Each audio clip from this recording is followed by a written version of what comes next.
Marvel's Wonder Man trailer doesn't use LUTs, it uses pure math.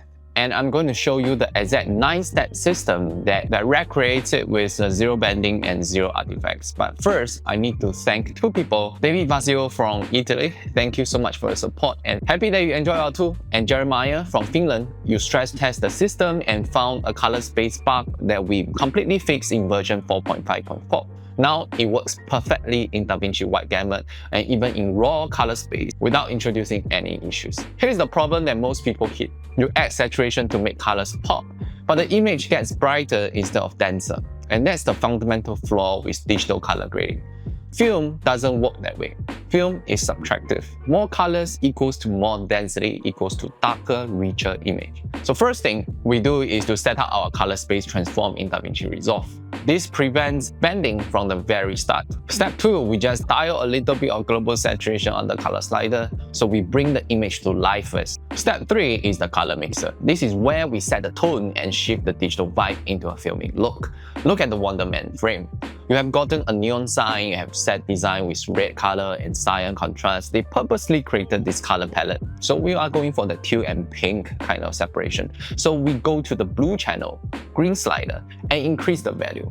Watch what happens. One single slider creates a 2-strip effect naturally. Red and cyan. The whole color palette shifts instantly if you look at the vectorscope. You see how this manipulates the entire image. It's auto-normalizing because red and green channels work together. You don't see the blue channel under this section, but blue is controlling the relationship between the red and green. And there's a lot of sophisticated computation happening behind the scenes to make this work seamlessly. And colorists understand how powerful this is for creating that classic film look instantly.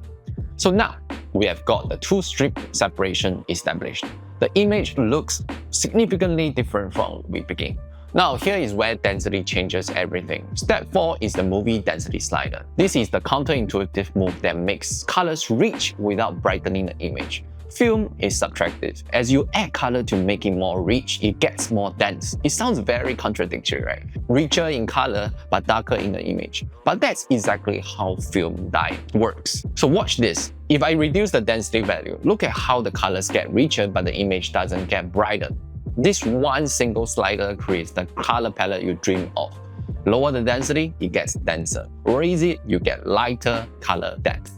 The UI logic is designed to make this very intuitive. So now we have got a very rich palette in the frame and the image has all the film weight to it. Step 5 is the color slider with the range tool. This gives you per pixel control over every single hue in the frame. The mask system is incredibly powerful because it shows you how the software sees color.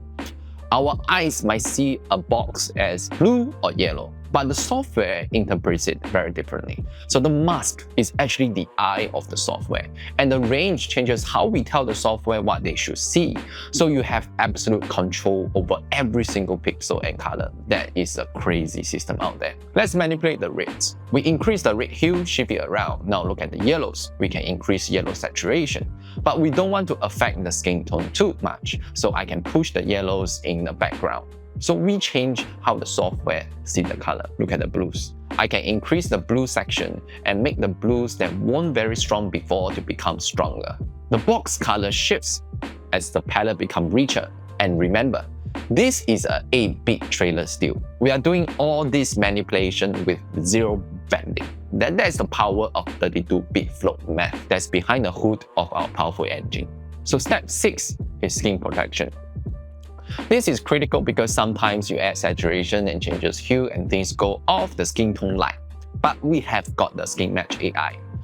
Orange map shows that it's perfectly aligned with vectorscope skin tone line. Yellow is close to skin tone, blue is non-skin tone. Your job is very simple.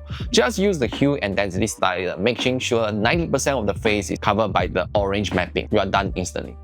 To test this, we go to the vectorscope, turn on the qualifier, and look at that. It's perfectly sitting on the skin tone line. Just by moving a few sliders, we can get perfect skin tone without any masking. This is impossible with a LUT-based plugin. They can't protect the skin dynamically because they are grid-based, not per pixel. LUTs are always creating bending, it's just a matter of how far you push them.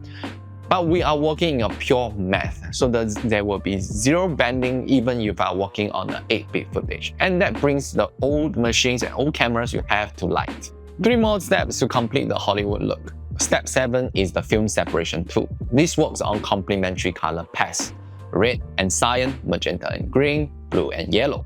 If you look at the vectorscope, these pairs are at the direct opposite of one another. So this tool lets you expand or contract the color palette strength instantly across these pairs to form that defined look. Our customer Jeremiah from Finland gave us a feedback that the film separation was too narrow previously, so we completely revamped the strength in the version 4.5.4.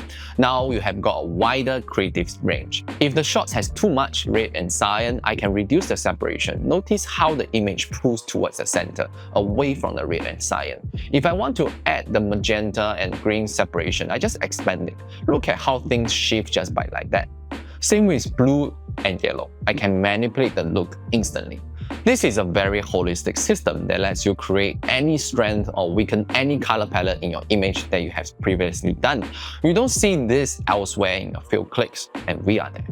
Step 8 is film printer lights. This is where you create atmosphere and mood through color cuts. We have done so much work already, and there is zero deterioration, zero bending. The image and skin are perfect. Now we can create something called color cast. Film printer lights work in a different color space. You can add nostalgia by increasing the green and yellow, or you can create a cool vibe by adding blue in the shadow, or just reduce yellow, increase the cyan, and watch how instantly it shifts the image without affecting your skin tone, and the skin protection holds up. The skin is perfectly protected in this space, it's not being affected by color cast adjustments, and that is the easiest way for you to create any color shift that defines the look of your film.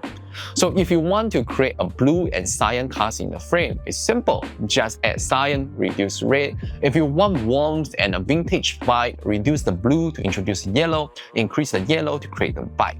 Maybe add a bit of red. Everything happens instantly.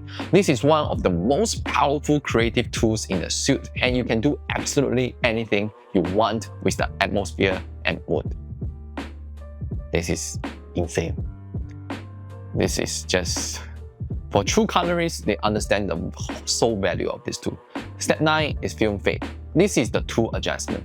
If the previous tools were hue-based, this tool is completely tonal-based. It separates your image into shadow, midtone, and highlight in the respective RGB channels. If I want to create a milky gray in the shadows, I just need to lift the shadow slider up for all 3 channels. It creates a grayer look. If I want to add cyan in the shadows, I reduce the shadow red. Immediately, it adds the opposite, which is blue and cyan. So that is very, very intuitive for the split toning.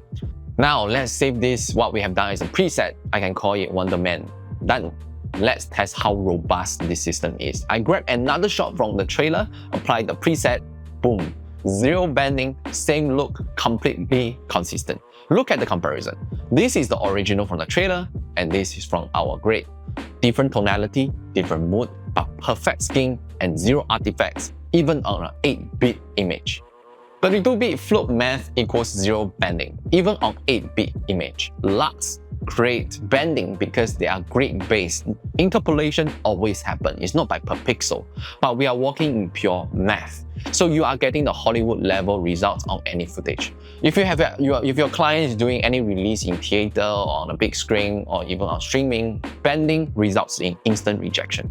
You can download the free Wonderman preset in PFA Color Suite trial version 4.5.4, links in the description so you can see exactly how powerful this tool can do. Now here is the important part. We are running a 50% off offer that ends on January 7th. After that, the price goes up and you will never come back to the level again. So you are getting more value right now than you ever can in the future. So this is the best time to lock in your lifetime license. Don't miss this offer because once it's gone for good. I'm Nash, Passion Fuels Ambition, and see you in the next one.